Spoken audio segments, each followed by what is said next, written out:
Hello everybody, कैसे आप सभी। स्वागत करती हूँ आपका फिर से एक नई वीडियो में। आज से हम स्टार्ट करने जा रहे हैं हमारी क्लास 11th की माइक्रो इकोनॉमिक्स। क्लास 11th की क्लास रहेगी माइक्रो इकोनॉमिक्स की। चैप्टर करेंगे चैप्टर नंबर 1। आज हम पूरा एक कंप्लीट चैप्टर कर लेंगे। पूरे चैप्टर की समरी मैं आपको करवाऊंगी। तो आज हम क्या पढ़ने वाले हैं, economics and economy. Micro economics का फर्स्ट चैप्टर है इकोनॉमिक्स एंड इकोनॉमी। इसमें क्या पढ़ेंगे, what is economics is about, micro economics and macro economics, positive and normative economics, what is economy, a simple economy, organisation of economic activities, types of economies. ये सारे topic आज की video में हम cover करने वाले हैं। तो सबसे पहले बात करते हैं हम किसकी, इकोनॉमिक्स के बारे में। इकोनॉमिक्स क्या होता है, देखिए बेटा, हमारे पास जो सोर्सेज होते हैं वो क्या होते हैं, लिमिटेड होते हैं, और उन्हीं का हमें बेस्ट यूटिलाइजेशन करके क्या करना पड़ता है, सेटिस्फेक्शन करना पड़ता है, हमें संतुष्टि करनी पड़ती है। यानी कि हमारे जो सोर्सेज होते हैं वो क्या होते हैं, लिमिटेड होते हैं। लिमिटेड होने की वजह से क्या होता है, हमें चयन की समस्या उत्पन्न होती है। ठीक है, यानी कि हमें चूज़ करना पड़ता है कि हम इस ऑप्शन को करें या इस ऑप्शन को करें। जैसे मान लीजिए आपके पास 5,000 रुपये है। अब आपके पास ऑप्शन है, या तो आप उसको बैंक में जमा कर सकते हैं या अपने पास रख सकते हैं, रिटेन कर सकते हैं। मतलब आपके ऊपर क्या होती है, चॉइस होती है। ऐसे ही हमारे अर्थव्यवस्था के अंदर जो हमारे साधन हैं उनके लिए हमारी चॉइस होती है। मान लीजिए एक लैंड है, लैंड के ऊपर क्या किया जा सकता है, या तो आप खेती कर सकते हैं या फिर उसके ऊपर मकान बना सकते हैं या फिर कोई अपनी फैक्ट्री वगैरह खोल सकते हैं। यानी कि लैंड क्या है, लिमिटेड है। लिमिटेड लैंड पर आपको क्या करना है, या तो आप उस पर खेती कर सकते हैं या फिर क्या कर सकते हैं, उस पर अपना घर बना सकते हैं या कोई फैक्ट्री ओपन कर सकते हैं। आप करेंगे वो जिससे आपको ज़्यादा बेनिफिट होगा। इसलिए हम इकोनॉमी में क्या पढ़ते हैं कि जो हमारे लिमिटेड सोर्सेज होते हैं उनका हम बेस्ट यूटिलाइजेशन कैसे कर सकते हैं। तो चलिए स्टार्ट करते हैं। देखिए, economics is a science of human behaviour concern with allocation of scarce resources. Scarce resources का क्या किया जाता है, एलोकेशन किया जाता है, means in such a manner that consumers can maximise their satisfaction. इस तरीके से हमें यूटिलाइज करना पड़ता है स्केयर रिसोर्सेज का कि जो कंज्यूमर होता है उनको तो मैक्सिमाइज सेटिस्फैक्शन मिल सके, जो प्रोड्यूसर होता है उसको मैक्सिमाइज क्या मिल सकता है, प्रॉफिट मिल सकता है, and the society can maximise its social welfare. और सोसाइटी को क्या मिलेगा, सोशल वेलफेयर मिलेगा।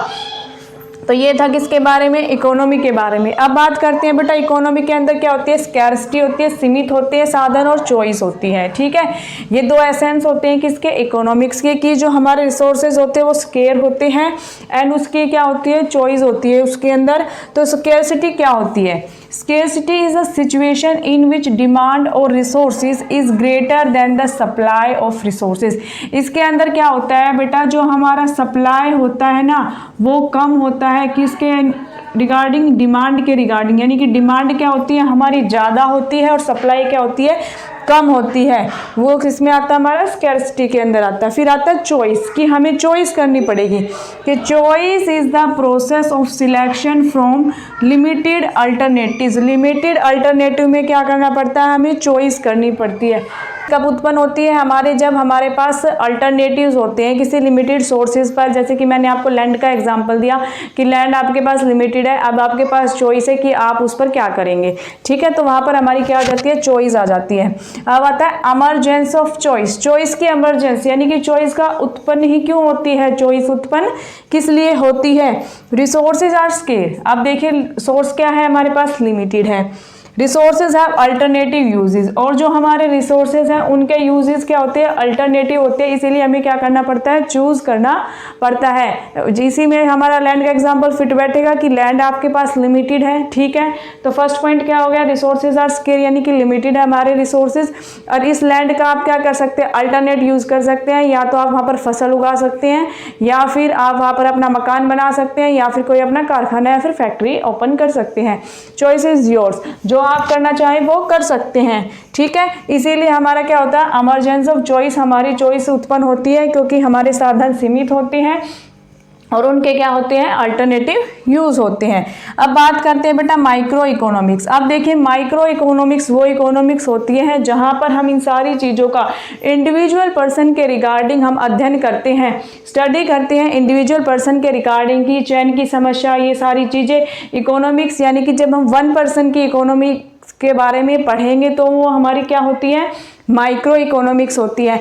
एंड मैक्रो इकोनॉमिक्स बेटा इसका उल्टा हो जाती है, जब हम अपनी पूरी अर्थव्यवस्था के बारे में स्टडी करते हैं तो वो क्या हो जाती है, हमारी मैक्रो इकोनॉमिक्स हो जाती है। माइक्रो को हम बोलते हैं व्यष्टि अर्थशास्त्र और मैक्रो को बोलते हैं हम समष्टि अर्थशास्त्र। ठीक है, तो माइक्रो देखिए, micro economics is that branch of economics which studies economic activities relating to individual economic units. जब हम इंडिविजुअल इकोनॉमिक यूनिट्स के बारे में स्टडी करते हैं लाइक अ कंज्यूमर और प्रोड्यूसर एटसेट्रा, इसका बेस्ट एग्जांपल हो जाएगा प्रॉब्लम ऑफ प्रोडक्ट प्राइसिंग और फैक्टर प्राइसिंग। इसमें हम क्या फाइंड करते हैं, प्राइस फाइंड करते हैं प्रोडक्ट का एंड फैक्टर का। ठीक है, तो माइक्रो इकोनॉमिक्स क्या होता है बेटा, ये वो ब्रांच होती है इकोनॉमी की जहां पर हम अध्ययन करते हैं किसका, इंडिविजुअल इकोनॉमिक यूनिट्स का हम क्या करते हैं, अध्ययन करते हैं। अब बात करते हैं macro economics. Macro economics is that branch of economics which studies economics activities relating to economy as a whole। यानी कि जब हम पूरी अर्थव्यवस्था के बारे में अध्ययन करेंगे तो उसे हम कहते हैं मैक्रो इकोनॉमिक्स। और इसका एग्जाम्पल हो जाएगा problems related unemployment in the economy. Economy में हमारा कितना अनएम्प्लॉयमेंट है, कितनी बेरोजगारी है, इसका अध्ययन करने के लिए हम किसका उपयोग करते हैं, मैक्रो इकोनॉमिक्स का यूज करते हैं। ठीक है, फिर बात आती है इन दोनों में डिफरेंस की कि micro economics and macro economics में डिफरेंस क्या होता है। तो उसके लिए बेटा आप प्लेलिस्ट में जाइए, जो क्लास 12th की जो इकोनॉमिक की जो प्लेलिस्ट है वहां पर फर्स्ट वीडियो में ही मैंने बताया है कि micro economics and macro economics में क्या डिफरेंस होता है। यहाँ पर करवाऊंगी, बार बार करवाने का क्या फायदा है, इसलिए मैंने आपको बता दिया कि प्लेलिस्ट में जाकर चेक कर लेना। 12th क्लास की मैक्रो इकोनॉमिक्स के अंदर हमारा जो फर्स्ट चैप्टर है उसी के अंदर क्या दे रखा है, इसका डिफरेंस मिल जाएगा आपको। ठीक है, आगे चले, अब करते हैं हम पॉजिटिव इकोनॉमिक्स क्या होती है। देखिए पॉजिटिव का मतलब ही पॉजिटिव है। ठीक है, पॉजिटिव इकोनॉमिक्स वो होती है कि आपने हमें समस्या बताई कि जी इसके बारे में ये समस्या है और मैंने आपको उसका क्या दे दिया, सॉल्यूशन दे दिया। यानी कि ये एक फैक्ट बेस होता है। ठीक है, मैंने बता दिया कि भारत की जनसंख्या की आबादी इतनी है, मैंने जितनी करोड़ होगी वो सारी बता दी, तो वो एक फैक्ट है। यानी कि जो फैक्चुअल चीजें होती है, जो फैक्ट होता है वो किस में आता है, पॉजिटिव इकोनॉमिक्स के अंदर आता है।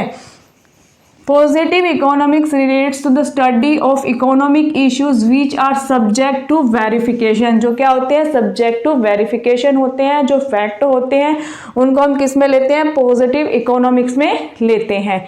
ठीक है, आगे चलिए, नॉर्मेटिव इकोनॉमिक्स क्या होता है। नॉर्मेटिव इकोनॉमिक्स कहलाता है बेटा, इसमें क्या होता है कि हम ये कहेंगे कि ये नहीं ये होना चाहिए। ठीक है, क्या कहेंगे, ये नहीं ये होना चाहिए। जब आप ओपिनियन देने लग जाते हैं, डिबेट करने लग जाते हैं कि नहीं ऐसा होना चाहिए, तब हम किसकी बात करते हैं, नॉर्मेटिव इकोनॉमिक्स की बात करते हैं। Normative economics relates to the study of economic issues which involve value judgement which are debatable.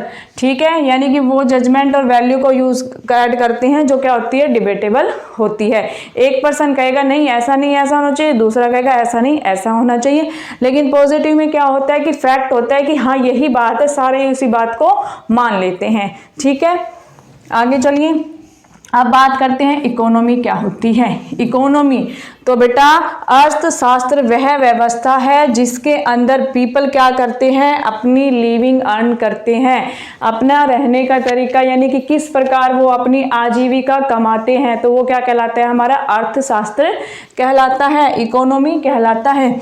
Economy is a system by which people of an area earn their living, कि जब एक अर्थव्यवस्था के लोग वहाँ पर अपनी आजीविका कमाते हैं उसे ही हम क्या बोलते हैं, इकोनॉमी बोलते हैं। अब बात करते हैं इकोनॉमी। इकोनॉमी कितने टाइप्स की होती है बेटा, 3 टाइप्स की होती है। कौन कौन सी इकोनॉमी होती है, market economy, centrally planned economy and mixed economy. Market economy को आप क्या बोल सकते हैं, प्राइवेट इकोनॉमी, यानी कि पूंजीगत अर्थव्यवस्था बोल सकते हैं। ठीक है, पूंजीगत अर्थव्यवस्था में क्या होता है बेटा, मार्केट इकोनॉमी में is a free economy in which economic activities are controlled by the market forces of supply and demand.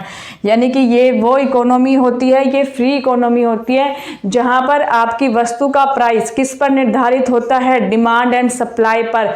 Demand बढ़ेगी तो प्राइस इंक्रीज होगा, डिमांड कम होगी तो प्राइस भी क्या हो जाएगा, डिक्रीज हो जाएगा। ठीक है, यानी कि वह अर्थव्यवस्था जहां पर क्या किया जाता है, जो प्राइस होता है, जो कीमत निर्धारण किसके बेसिस पर किया जाता है, डिमांड एंड सप्लाई के बेसिस पर किया जाता है, वो हमारी कौन सी इकोनॉमी कहलाएगी, मार्केट इकोनॉमी कहलाएगी। फिर बात करते हैं centrally planned economy. Centrally plan economy वो होती है कि जहां पर कोई भी अथॉरिटी या गवर्नमेंट क्या करती है, कंट्रोल करती है अर्थव्यवस्था को। Centrally planned economy is the one in which economic activity is controlled by some authority or the government। यानी कि जब भी किसी अर्थव्यवस्था को किसी भी सरकार द्वारा या किसी अथॉरिटी द्वारा कंट्रोल किया जाता है तो वो क्या कहलाती है, हमारी सेंट्रली प्लान्ड इकोनॉमी कहलाती है। फिर आती है हमारी mixed economy. Mixed economy is the one in which economic activities are governed by the market forces but are regulated by the government। ठीक है, इसमें क्या होता है, मिक्स्ड इकोनॉमी में बेटा ये दोनों इकोनॉमी क्या होती है, ऐड होती है। इसमें फ्री भी होती है और कंट्रोल भी की जाती है सरकार द्वारा। सरकार क्या देती है कि मार्केट तो फ्री इकोनॉमी है, लेकिन जब सरकार को लगेगा कि हमारा हस्तक्षेप करना जरूरी है तो वहां पर सरकार क्या कर सकती है, हस्तक्षेप कर सकती है यहाँ पर। ठीक है, यहाँ पर गवर्नमेंट कोई हस्तक्षेप नहीं करेगी, यहाँ पर कंप्लीटली क्या होगा, कंट्रोल्ड होगा। लेकिन यहाँ पर दोनों अर्थव्यवस्थाओं को मिक्स कर दिया जाएगा, फ्री भी रहेगी, लेकिन जब गवर्नमेंट का इंटरफेयर करना जरूरी होगा तो गवर्नमेंट वहाँ पर क्या करेगी, इंटरफेयर करेगी। और मोस्टली इकोनॉमी इसी टाइप की होती है, हमारी कैसी, मिक्स्ड इकोनॉमी होती है। हमारी इंडियन इकोनॉमी भी बेटा क्या है, मिक्स्ड इकोनॉमी है। ठीक है, तो ये था हमारा चैप्टर नंबर 1। ये आज मैंने पूरा कंप्लीट करा दिया है आपका चैप्टर नंबर 1। नेक्स्ट क्लास में हम करेंगे इसके regarding MCQ and very short question answer. तो आपको पता चल जाएगा कि आपको कितना आता है कितना नहीं आता है। आप अपने आप को जरूर वैल्यूएट करना। अगर वीडियो अच्छी लगी तो वीडियो को लाइक करना, चैनल पर नए हैं तो चैनल को सब्सक्राइब करना। मिलते हैं नेक्स्ट वीडियो में, बाय बाय।